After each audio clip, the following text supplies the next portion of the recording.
Welcome back to Her Rules Radio. This is Alexandra Jameson, your hostess, your life, health, and success coach and mentor in your pocket, in your earbuds. Today, I'm interviewing author Meggan Watterson about her brand new book, The Gospel of Mary Magdalene. Mary Magdalene Revealed is the title, and the subtitle is The First Apostle, Her Feminist Gospel, and the Christianity We Haven't Tried Yet. Woo! Talk about some fighting words. Meggan Watterson is a dear, incredible woman. She is a feminist theologian with a Master's of Theological Studies from Harvard Divinity School and a Master of Divinity from Columbia University. And she is a teacher, a writer. This is her third or fourth book. She leads retreats and workshops on the divine feminine, Mary Magdalene, and the soul voice meditation, which we talk about in this interview. She is an incredible teacher. You know, I went to one of her book launch events in New York City when this book came out, and it was powerful. She is so passionate about her love and appreciation for Christianity, but a Christianity that was not revealed to her until later in life. And the book is intensely personal, but also academic. And I found it so interesting. You know, I did not grow up with Christianity. I didn't go to Sunday school growing up, except to sneak into the local Lutheran church because I found out the kids at Sunday school got cookies and Kool-Aid. So I started going to Sunday school when I was a kid by myself for the treats. But there is a deep, rich history of women in early Christianity that has either been the powers that be tried to destroy all the copies of the Gospel of Mary Magdalene, or they were the stories were changed drastically, right? I thought Mary Magdalene was a prostitute who was forgiven. That's all I knew about her. Well, it turns out not true. And there were other women that Meggan writes about and studies, including Thecla. She was a minister. She was an early minister of Christ. She decided to baptize herself. She took that power back for herself and then ministered to the people. I mean, this is incredible information. It's really fascinating. So enjoy this conversation with Meggan Watterson about her new book, Mary Magdalene Revealed.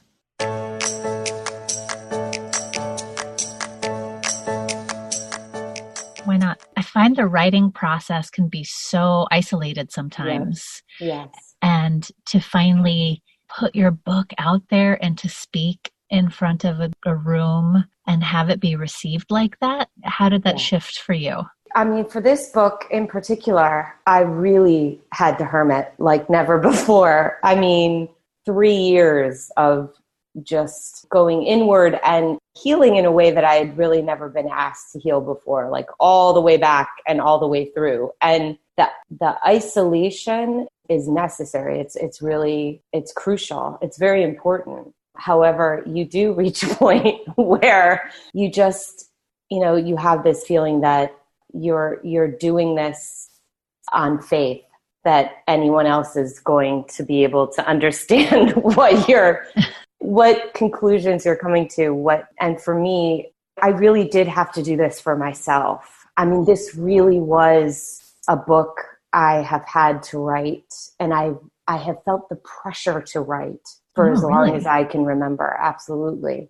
Wow. And almost as if my other books were preparation, helping me get naked enough, brave enough, courageous enough to really tell the truth. I've had that experience speaking before, where after about a half an hour of speaking from a stage, I have this thought, am I making any sense? Am I even speaking English right now? Are people just being polite?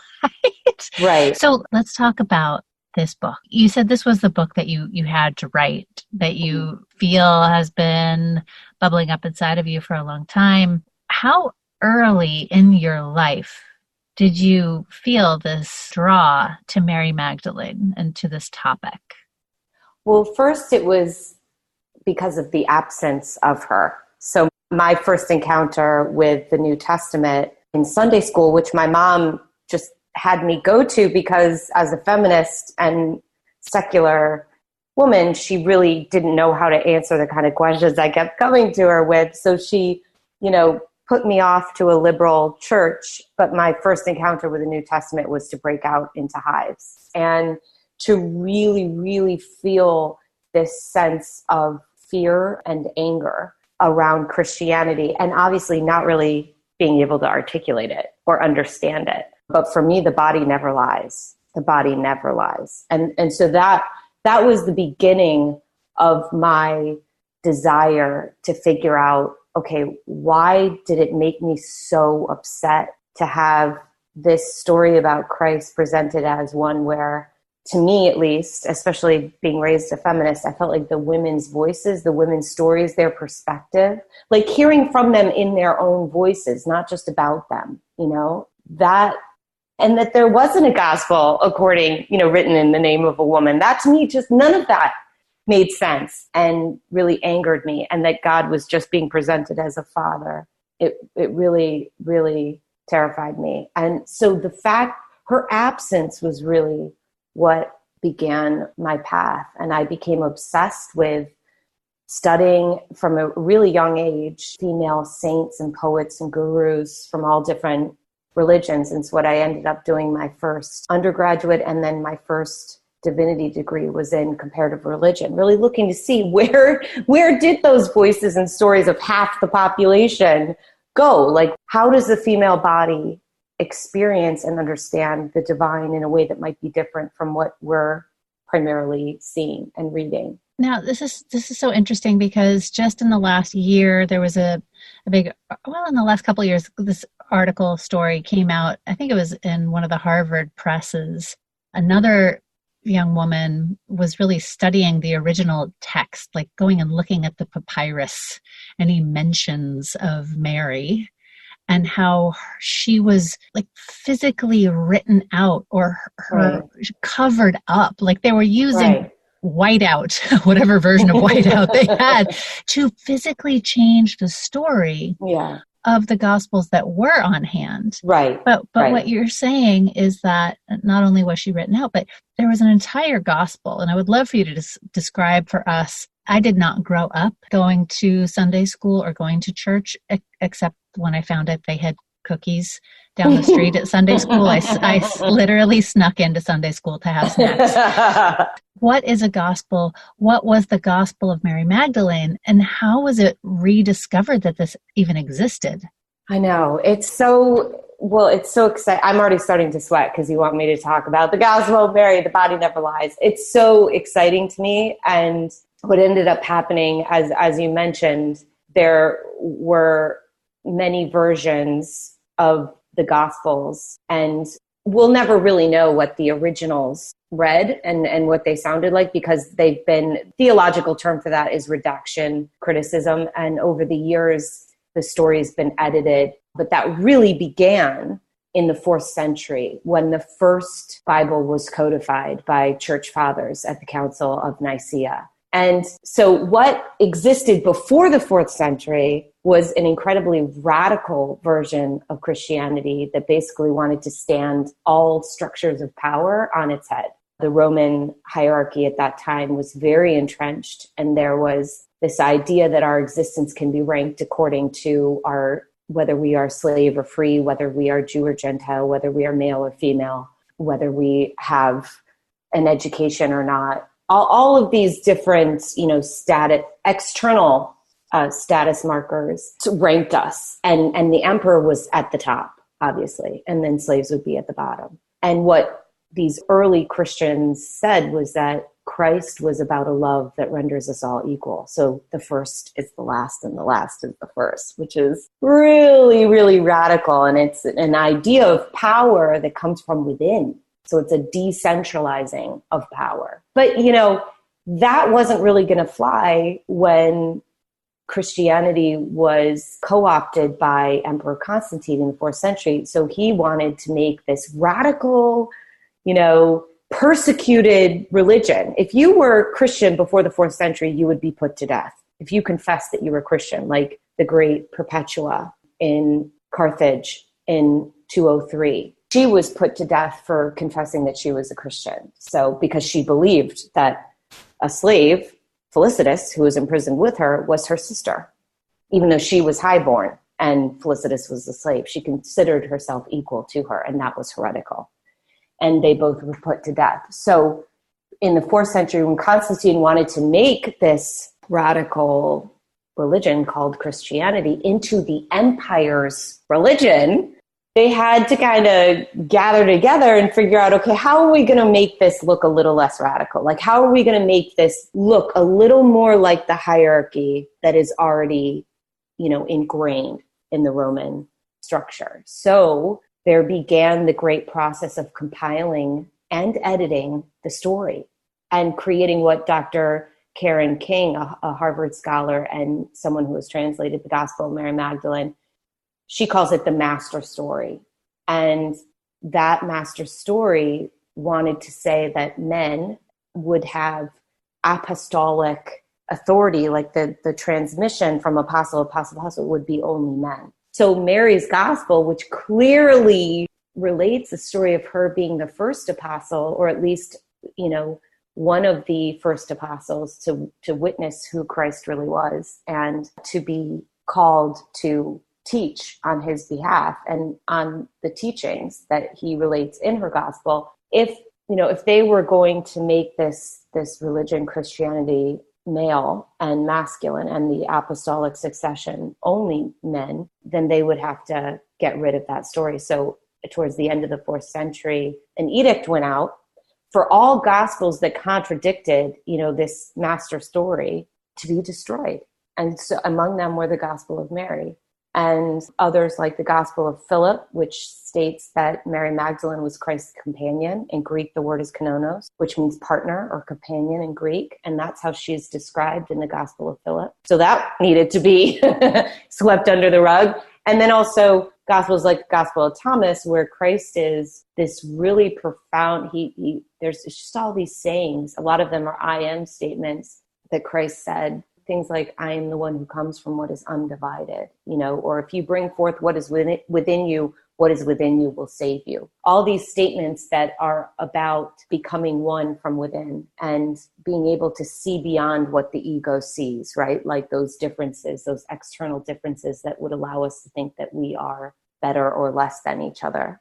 All those were ordered to be destroyed, but fortunately there were some rebellious monks who refused to obey that order, and they buried these gospels in urns and in caves, and we began to find them in the late 1800s. We began to find some of these scriptures that were ordered to be destroyed. See, this is pretty amazing. I mean, the only thing I knew about Mary Magdalene until recently was that she was a prostitute.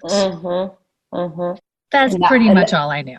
Yeah, and that is the majority of what everyone knows. And that's the majority of what's still preached from the pulpit, even though religious scholars have known for 500 years that was a fiction the church created in an effort to help instill this idea that men are the ones to, have positions of spiritual authority. That version of Christianity that was created in the 4th century, and it was really like the nail on the coffin was created in the 6th century with that homily that Pope Gregory the Great said. It was homily 33, where he declared, he said, if the faithful will see Mary Magdalene as the penitent prostitute. And he created this fiction. He sort of conflated these two different passages and related that the woman with the 7 demons and the woman who anointed Christ's feet was Mary Magdalene, but that the 7 demons meant,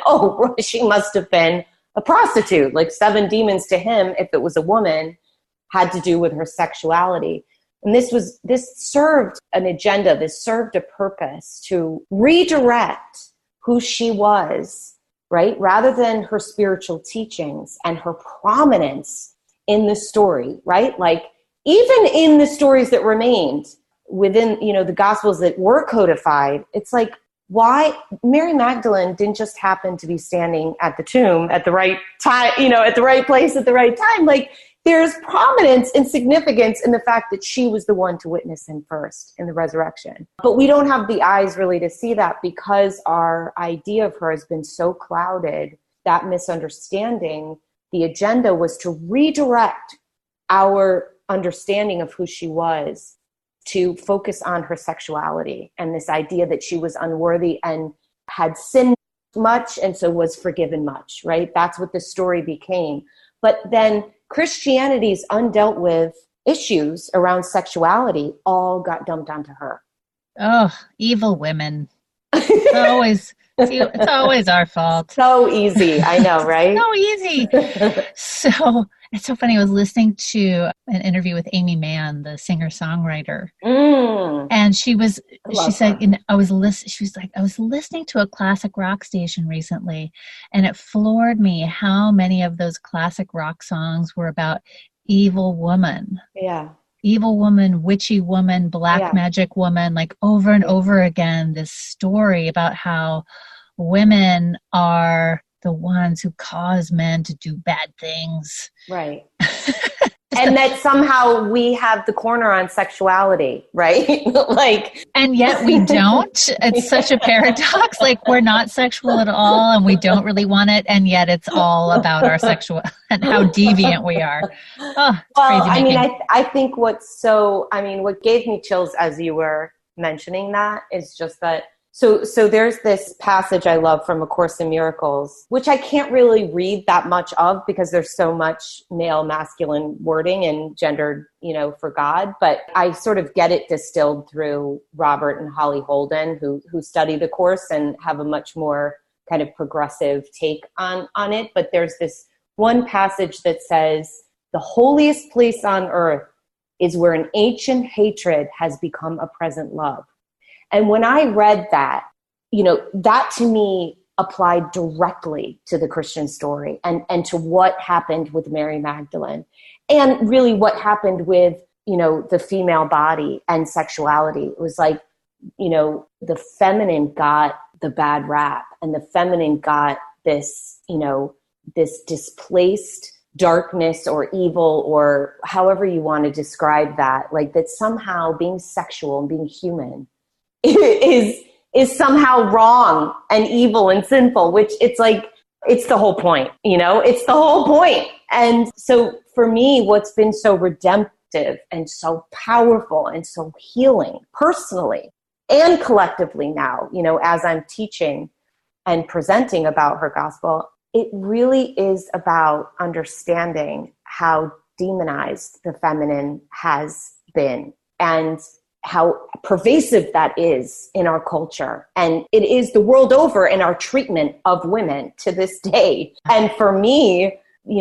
finding her gospel and being able to really understand it has been that experience of, understanding that the holiest place on earth, my body right here, a female, today in this world, the holiest place on earth is where an ancient hatred has become a present love. And I think that practice of really returning love to where it hasn't been before, letting it reach there to what we had deemed evil and sinful within the earliest forms of Christianity, there is tremendous healing that happens then. That's so powerful. So, and I went to one of your book launch lectures, which was so great, so inspiring. I highly recommend if anyone can find like a video of you talking about it, it's well worth sitting down. I get really worked up. Which I love. So let's dive into Mary's gospel, because as the description reads, Mary's gospel reveals a radical love that sits at the heart of this Christian story. And her gospel, you are the theologian here. Her gospel says that we are not sinful. Right. We are not to feel ashamed for being human. What are the words? How did you decipher that? So, The gospel literally says that. It has missing pages. So what we have been able to recover of her gospel, we're missing 6 pages at the beginning, we're missing 4 in the middle. So, and what we do have of her gospel starts with Peter, the apostle Peter, asking Christ, he says, you've been telling us all matters of things. Tell us one more thing. What is the nature of sin? And Christ says in Mary's gospel, there is no such thing as sin. And then what he goes on to explain is that there is an illegitimate mixing of what happens within us where we think we are the ego and then we act from the ego. We forget that we are also a soul. So a Greek word that's used often in the Gospel of Mary is this word anthropos. And if we translate it from the Greek, like translate it into English, it doesn't really do us much favor. It's like a child of true humanity. And that's what Christ calls us to become in Mary's gospel. But when you keep it in the Greek, what it means is fully human and fully divine. And if you take Mary's gospel all together, what you begin to understand that she's relating is that Christ led her through a process where she became intimate with these 7 powers that exist within her. And these 7 powers are pretty much like reading an ingredients label for what it means to be human. They're like craving, who doesn't crave? They're ignorance, darkness. There's the compulsion to rage. It's these aspects that we all contain. It's sort of like illuminating the different powers of the ego that if we are not aware, when we act from them, we can act as if we are only that, as if that really is real. So for example, our rage, when we act from our rage, that's when we're dividing ourselves from a whole other reality of what we also are, which is a soul, an eternal soul, and a soul that is directly connected to love, to however you describe or understand the ultimate. But so our work is to be able to wake up, in Mary's gospel, it's an emphasis on remembering, right? To remember the soul in those moments of ego, when we are really just trapped in. One of the Mary scholars, Cynthia Bourgeault, whose work I highly recommend, she wrote a book called Mary, I'm blanking on the book that she wrote. It's one of my favorite books. Mary Magdalene. Well, Cynthia Bourgeault writes, she describes these 7 powers as climates of the ego. So it's like we can get trapped in one of these climates. And the goal is to remember that we're also a soul. So rather than acting from that egoic state, right, we remember ourselves, but we remember the truth of who we really are, which is not just this ego, also a soul. And then when we act from a place of love, rather than one of these states of ignorance or darkness. And it's interesting. That's the point. You section the book of the powers of darkness, the powers of craving, the powers of ignorance.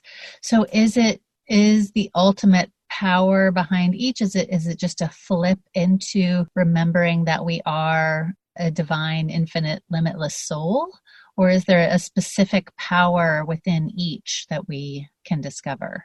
For each one, the effort, like the practice, is the same. It's to not get hooked, right, by the ego. So a really good example is, say, the 7th power with anger, especially someone we love or like a family member, says something to us that is from their ego. And you can feel it, when it's, them coming from a threatened state, a fear state, and they say something to us and it triggers us. We are just blind rage, And so the effort in that moment would be to take whatever time you need, whatever space you need to be able to return to the heart. Because when we are in one of those powers, we're not in a place of truth. Like we're trapped in the ego.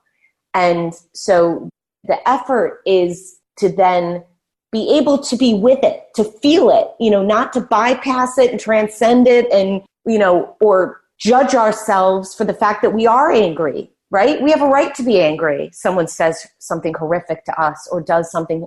We have every right to be outraged. But the point is to remember the other aspect of us that can actually never be threatened, that is a limitless amount of love.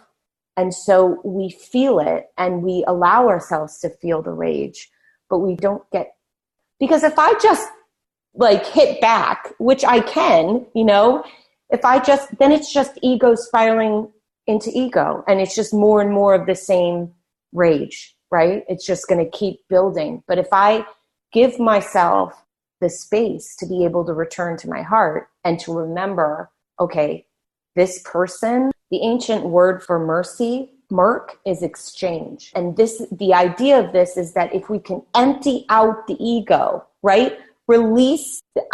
When someone does us something wrong, or says something to us that's so outrageously horrific, it's like you can feel almost this weight, you can feel, and you could just hear all the stories. Your ego's like, oh, but you do that, and just kind of going off like that, and some of us can be trapped in that, listening to that. Anne Lamott calls it bitch radio. It's like we can be stuck on that station for hours, days, years, depending on what it is, the thing that person did. The point is to be able to create the space to remember, to go into it, right? Not to deny it or numb it out, right? Or to disassociate from it. It's to really go into it and remember. So the same practice is instilled in no matter which power you're encountering. It's the same practice of this mercy, this exchange where you're releasing the ego. And it can feel hard to let go of the sense of indignation, right? Oh, yeah. My ego is strong. Yeah. And the sense of righteousness, or the sense of needing to respond with the same amount of rage, but the exchange is that if we release that ego, we then return to love, and then whatever action, if we want to ever take an action, towards that person, we react from the soul, we take action from the soul. The effort is that this exchange, this divine exchange, this mercy, it's at the root of the universe, and it allows for something that is beyond what the ego can ever imagine. It allows this flow to return to us, because when we are angry like that, and that's creating a block that harms us more than that person ever could. It's interesting. I struggle with the conversation around anger and forgiveness sometimes. Because I don't also want to let people off the hook for bad behavior. Yes. And, there's a level of responsibility that needs to be taken. Yep. And I know that, I don't want to let somebody else off the hook, and I don't want them to be able to continue to, penetrate my energy and my boundaries. Right. And I'm wasting so much time and energy. Exactly. It becomes harmful for you to have that, relationship be entering into your psychic space, perpetually. And so, I've always felt allergic to traditional Christian understandings of forgiveness. It just, hasn't really resonated. And especially when it comes to women and, the feminine and, the idea that we should forgive everything. And then that means we're supposed to let that person back into our life? No,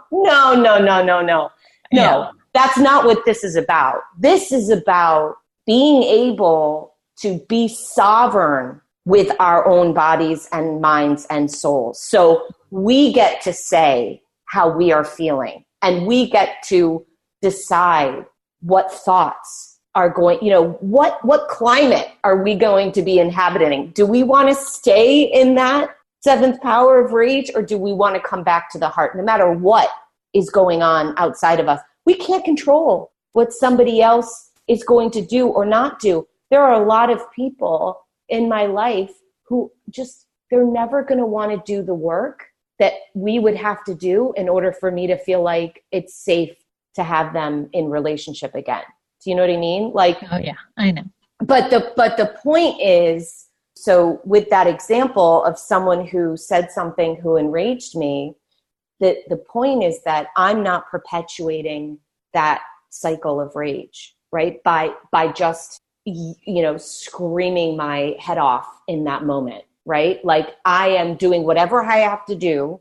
I find it's so rare that people actually take the time that they need to be able to respond in a way that they feel good about, in the long term. People usually feel like if somebody says something outrageous to them, it's like there's an imperative to like respond immediately. But the practice of radical love, for me is really loving myself enough to know I don't need to ever respond to that person, but I can respond when I feel like I can do so with integrity, meaning I have returned to my senses. I am, back in my body, back in my heart, and I can respond in a way that feels right. And that might be to really be able to articulate a sense of, for that person's own, if they're interested, right, to reflect back to them what their behavior, how that made me feel, or if there's a possibility of continuing the relationship. And if not, then it's simply, creating the boundary or stating the boundary that this isn't something that I am going to be a part of anymore, right. And drawing those. Yeah. But the forgiveness is still real and the forgiveness is still there. It's just that it doesn't mean because you forgive someone that you ever have to have them anywhere near your space ever again. Yeah. Now, the book is very personal. It's your interpretations and examinations of the Gospel of Mary Magdalene. And you wrote this in part to share the stories, the women of early Christianity right. that were destroyed or hidden. Right. And so many, which really honored women's power and equality in right. early Christianity. Right. So you also talk about Thecla. Yes. And you spoke Thecla. about her at the event that I attended, and it was so empowering to hear her story and her ultimate inner authority. So tell us about Thecla, because I'd never heard of her before.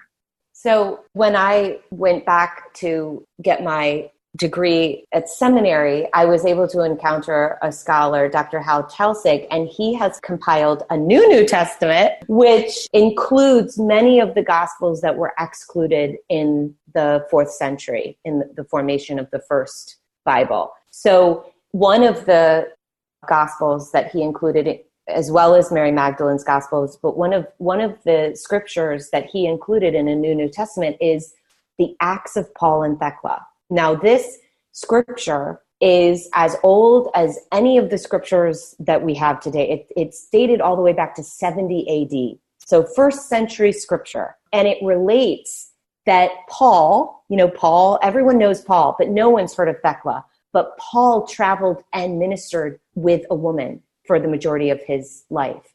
And this woman was named Thecla. And she was this fiery Turkish teenager who heard him speaking, and she was betrothed, to be married, which within the Roman hierarchy at that time, a girl was expected, to get married and then to have kids and that was what it was to be, a good daughter and a good wife and a good mother. Like that was what girls were expected to do and to become. And she heard Paul speaking about Christ. And of course, in the scripture, it says for 3 days, but 3 is really the symbol of resurrection and rebirth. And so she decides to follow him and leave her old life. And her mother is so outraged that she's going to, not get married and not be a good daughter, that she suggests to the authorities that Thecla be burned at the stake to serve as an example of, what girls cannot do. And so Thecla was going to be burned at the stake, and she, there's like a miracle of this thunderstorm that arrives and puts out the fire, and she escapes and she catches up with Paul And she asks him to baptize her. She says, just give me the seal of Christ and no trial will touch me. And he's, says something along the lines that, she isn't ready or like to be patient. And so she continues to follow him and teach with him. And then when they're in another area of the Mediterranean in Antioch, this very powerful president of Syria, Alexander, tries to take her in the streets, like just, to be his wife. And she refuses, and she tears his clothes and rips the crown off of his head, which is like a form of to publicly humiliate him for, accosting her, like from trying to take her on the street. And so he demands that she be put to death. And she's stripped and sent into the stadium to be killed by wild beasts, which they did at that time. She had to wear a word, just one word, which was sacrilege. And then the wild beasts were sent out, but this lioness befriends her and becomes her defender and kills off all these other wild beasts. And at some point, the women in the stadium all begin to become outraged that this woman, Thecla, is being put to death.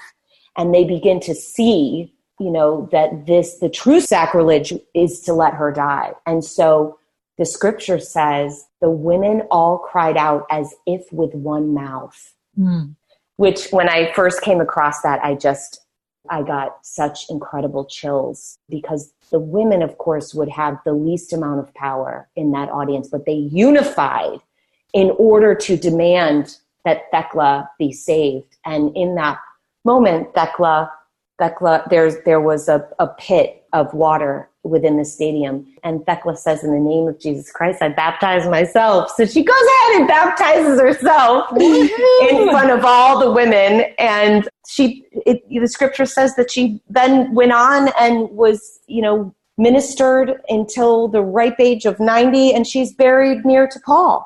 And so it's like hearing the other half of the story. It's like we know about Paul, but we've never heard about Thecla. And we're talking first century example of a female minister and a spiritual authority in the earliest form of Christianity. And disobedience and spiritual bravery. Yes. But that the form of spirituality that I was relating, the one that I say, the Christianity we haven't tried yet, that existed before the 4th century, because that really is decentralizing the power that the Roman authorities were practicing. It's for a woman to baptize herself, a woman who was considered less than, right? Her existence, she had about as much rights as a slave. And so a woman to declare how she was going to live her life, to be able to follow the dictates of her own soul, like that was so absolutely radical. It still is today. That was in direct confrontation with the Roman hierarchy, which is what this form of Christianity is saying Christ embodied. So you talk about, oh my gosh, this book covers so much ground. I just have to do a shout out for anybody whose like ears are peeking up and your soul is getting warm, like just go get Mary Magdalene Revealed. But one last topic that I wanted to cover is you talk about how we all need to, and all we need to do is to turn inward again and again. Yes. To meditate like Mary Magdalene in the way her gospel directs us to, right. Which is to get past the ego and to get in touch with more of what's real, with what's infinite, with what's already within us. So what is the meditation that you share in the book? So first of all, I've remembered the book by Cynthia Bourgeault, and I highly recommend it. It's The Meaning of Mary Magdalene. Deeply powerful book. But so the passage that was ripped out in the center of Mary's gospel comes right after Mary and Christ are having this ancient dialogue about how we see, like how it is we receive a vision or how we perceive the divine from within us. So Mary is asking Christ, Lord, I saw you today in a vision. And then Christ says, how wonderful you are for not wavering at the sight of me, because there where the new, N-O-U-S, Greek word for new, there where the new is, there also is the treasure. So the new, that Greek word refers to the spiritual eye of the heart. So Christ is saying there where the spiritual eye, the vision that we can receive within the heart, right, from the eyes of the soul, that's where the treasure is. And so then Mary says, with what, when I see you in a vision, how is it that I'm able to see you? Is it with my soul or with my spirit? And Christ says it's neither with the soul nor the spirit. It's with the new, N-O-U-S, that exists between the two. And this is what, ... And then the next 3 pages are torn out. So when it picks up again, Mary is going through the 7 powers and sort of the way that her soul was led through these 7 egoic powers to get to a state where she's able to be unbound by any of these powers of the ego and to remember the soul, right? To see clearly. Really, her gospel is about vision. It's about being able to perceive what's true and what's real. And so for me, in my scholarship, and that word new, N-O-U-S, became an obsession of mine. And I followed it throughout the centuries and found it again with these crazy desert fathers called hesychasts. They were these Christian contemplatives who were probably practicing as early as the 6th century, but the writings that we have of them start around the 6th century. And they talk about the new, the N-O-U-S, and the spiritual eye of the heart. They talk about being able to focus all of your consciousness and your attention into the heart so that, even when you are completely Houdini-like shackled, and like all tied up into one of these powers, you can figure out a way to come back to the heart. And you can figure out a way, because the ultimate decentralizing of power, right, is to be able to say, you actually have a direct connection from within you to hear what's true for you. So rather than salvation only being something that exists outside of you, that you have to go to a priest in order to be given, and Hail Marys you have to say, or, that it's something external to you, and it's something that you can't really achieve or reach until you die. This is saying, actually, this form of salvation comes from within. This is a practice of remembering, a practice of being able, the Greek word for gnosis is not just to know yourself, it's an experience. So it's not mental, it's not ideas, it's an actual experience of love, of truth, of what is real all the way back and all the way through. And what Mary's gospel is saying is we all have access to this. Christ led her through this process to be able to become the one who could teach us this path and this process that we all contain. People, there is some deep juiciness to bite into in this book. The title again is Mary Magdalene Revealed, the First Apostle, Her Feminist Gospel, and the Christianity We Haven't Tried Yet. Meggan, where can people find out more about you, follow you, etc.? My website is a great place. It's Meggan with 2 G's and Watterson with 2 T's. And Instagram is mostly where I love to write and post. And it's just at Meggan Watterson. Cool. Congrats on this book. Thank you, lady. Thank you. Really beautiful. Thanks for being here with us. And thank you for being there for me and beaming your gorgeous light at the book launch in New York. Thank you for that. Yeah.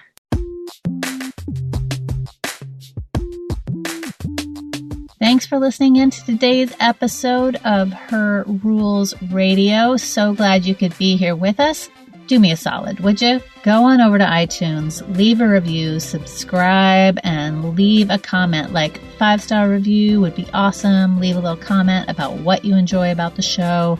Hit subscribe. It really helps us to find new listeners, which is fabulous. And you can also go on over to herrulesradio.com, and at the top, across the top, you can hit The Work You, and you can download for free the special guide that I created called How to Write Your Fuck It List. Yes, it's an incredible workbook, self-guided adventure, reverse engineering positive psychology to help you get clear on the hell no's so you can start creating the life you really want. So go on over to herrulesradio.com to The Work You and download your Fuck It List for free. All right, we'll be back next week. Thanks for joining us. Mwah!